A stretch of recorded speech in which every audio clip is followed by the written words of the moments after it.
Are there documentary evidence attached to the complaint regarding this allegation of bribery? Yeah, Madam Chair, we have already said that there are a lot of documentary evidence here that I'm holding. And are these documentary evidence certified through copies? There are acknowledgement receipts, as I've said a while ago, and I believe that Congressman Suwan can come over and be able to see all of the documentary evidence that we have. Napakarami kasi, no? May we confirm Scientists. from the endorser if the attachments pertain to the COA documents? I believe so. In fact, we could be able to actually even call upon the forensic review of all of the accounts and expenses that have been done by the Office of the Vice President.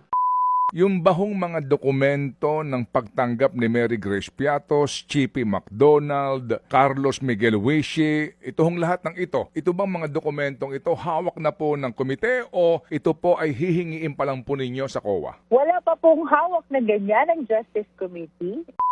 A lot of documentary evidence here. Napakarami kasi. As a matter of fact, that is part of the request for issuance of subpoena duces tecum. Of all the COA documents, if your question is, may hawak na ba kami? Wala.